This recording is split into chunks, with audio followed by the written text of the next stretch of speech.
नाम मोमिन खान है जैसे आप जानते हो, लेकिन आज मैं आपको पॉलिनोमियल्स की चैप्टर एक्सरसाइज करा रहा था 2.2। उस 2.2 की एक्सरसाइज अब मैं आपको 2 कराऊंगा, 2.2 ही एक्सरसाइज कराऊंगा। इसमें हमें क्या करना है देखिए, बहुत ध्यान से समझिएगा, बहुत इजी एक्सरसाइज है, ठीक है। अगर आपने एक बार ट्रिक कर ली तो काम बन गया, नहीं तो फिर बेकार हो गया मामला। देखिए क्वाड्रेटिक इक्वेशन को हमें सॉल्व करना है और हमें रिलेशन फाइंड करना है बिटवीन द जीरोस। रिलेशन बताना है, रिलेशन बताना है, रिलेशन बताना है बिटवीन द जीरो, जीरो के बीच में और कोएफिशिएंट के बीच में रिलेशन बताना है। जीरोस एंड कोएफिशिएंट के बीच में आपको रिलेशन बताना है, ये रिलेशन।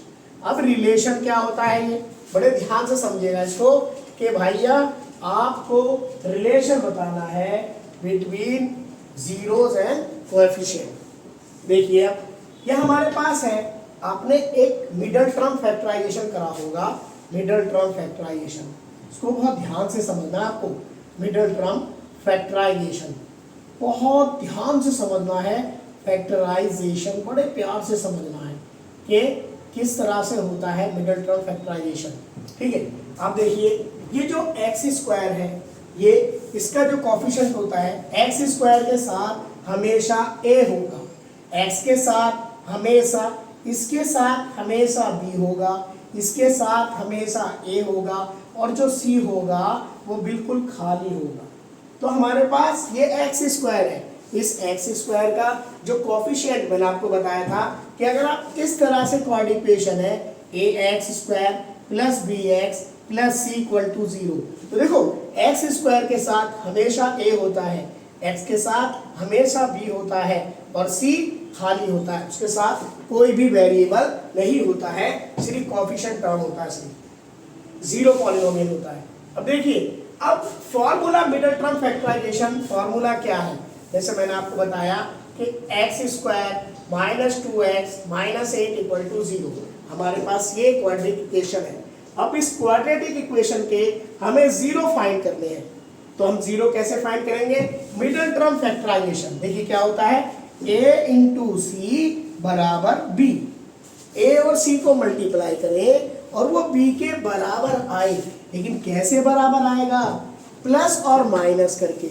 हम इन दो नंबर को ऐसे ले मल्टीप्लाई करें तो इन दोनों का प्रोडक्ट आए, और उन्हीं फैक्टर्स को अगर आप प्लस माइनस करोगे तो वो इस b के टर्म के बराबर आए।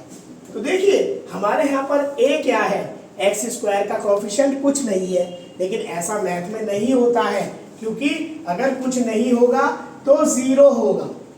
तो यहाँ पर हमेशा आपने पढ़ा होगा 1 into X square equal to X square, तो इसका कोएफिशिएंट है 1, तो ए की वैल्यू हो गई 1। मैंने आपको बताया एक्स स्क्वायर के साथ हमेशा ए होगा।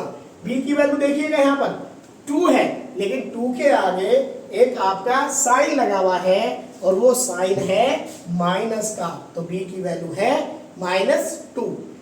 और सी आपको मैंने बताया कि सी हमेशा अकेला होता है, तो देखिए सी -8 है, ठीक है। अब हम करते कैसे हैं मिडल टर्म फैक्टराइजेशन, बच्चों इसको बड़े ध्यान से समझ लेना, ये बहुत इजी पार्ट है। देखो a इंटू सी बराबर b होना चाहिए, ऐसे फैक्टर ले। अब देखिए a क्या है, 1 इंटू -8 इक्वल टू -2। अब हमें पता है, अब देखिए ये रफली करते हैं, एक रफ काम करते हैं, आप लोग बड़े ध्यान से समझेगा इसको। हमने अगर हम 1 इंटू -8 करा तो -8 आया, तो अगर हमने मल्टीप्लाई किया तो -8 आया। चलो ये वाली बात तो सही हो गई, लेकिन क्या ये वाली बात सही हो रही है, ये देखना है हमें। हम अगर -8 में से हम 1 माइनस करेंगे तो माइनस का 7 आएगा, और अगर प्लस करेंगे तो फिर भी आपका माइनस का 7 ही आएगा। आना हमारा क्या चाहिए, आपको नंबर आना चाहिए -2, इसलिए ये वाला एप्लीकेबल नहीं है। सेकंड पे चलते हैं, ये आता है 2 इंटू -4, क्योंकि जब आप 2 और 4 को मल्टीप्लाई करोगे तो वो माइनस का 8 ही आएगा, ठीक है, जब आप मल्टीप्लाई करोगे। लेकिन अब हमें देखना क्या प्लस माइनस करके सही आएगा। देखिए अगर 2 -4 करेंगे तो आपका -2 आ गया, आ गया जी -2, तो हमें यही तो चाहिए था, बस ये -2 आ गया। अब हमें क्या करना है, जिस फैक्टर के साथ -2 आया है उन फैक्टर को इस -2x के साथ उतारना है।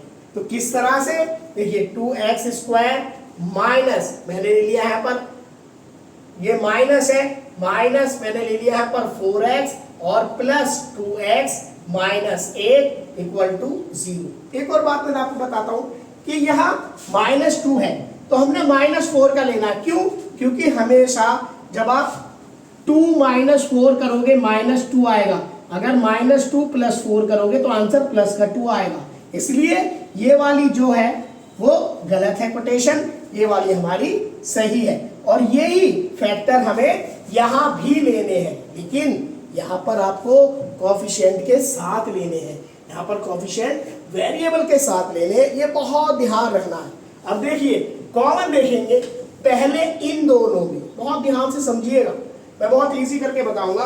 देखिए x² है, इस x² का मतलब है इसमें x × x दो चीजें हैं, तो ये आपको दिमाग में रखना है। चलो मैं आपको लिख देता हूं यहाँ पर, लेकिन ये आप अपने दिमाग में रखिएगा कि इस x² के अंदर x × x है। अब अगला देखिए ये 4x है, इसका मतलब 4 × x, मैंने यहाँ पर 4 × x लिख लिया। यहाँ पर देखिए ये है 2 × x है। अब यहाँ पर देखिए ये -8 है तो 4 × 2 है, लेकिन यहाँ पर -8 है तो यहाँ पर हमारा माइनस का 4 है, -4 × 2 है। अब देखिए यहाँ पर कॉमन लेंगे हम, कॉमन वो चीज ले जाती है जो दोनों में सेम हो।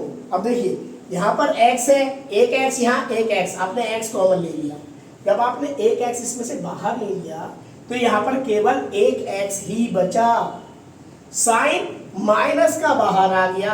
अब यहाँ देखिए यहाँ सिर्फ 4 बचा। हमने कैसे करा था, जो जो इन दोनों में था वो कॉमन लिया। अब कॉमन क्या है, यहाँ पर एक x और एक x जो दोनों जगह है उसे कॉमन कहते हैं। अब ये देखिए ये कॉमन आपने ये ले लिया, यहाँ पर एक नंबर ये बचा, माइनस का साइन यहाँ पर, और ये 4 एज इट इज यहाँ उतार दिया।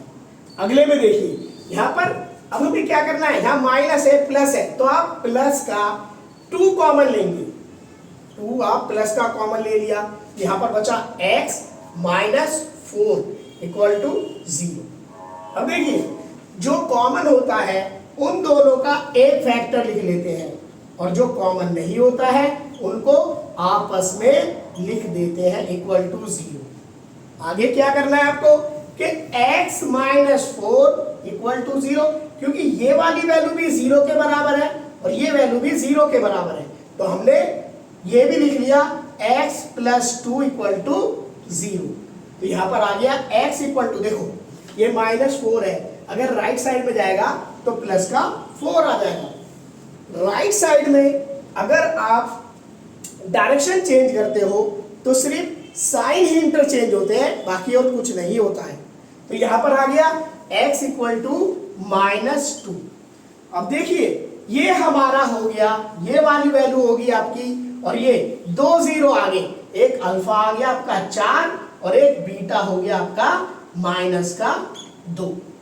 अब देखिए अब इसमें एक क्वेश्चन है, रिलेशन निकालना है इसका।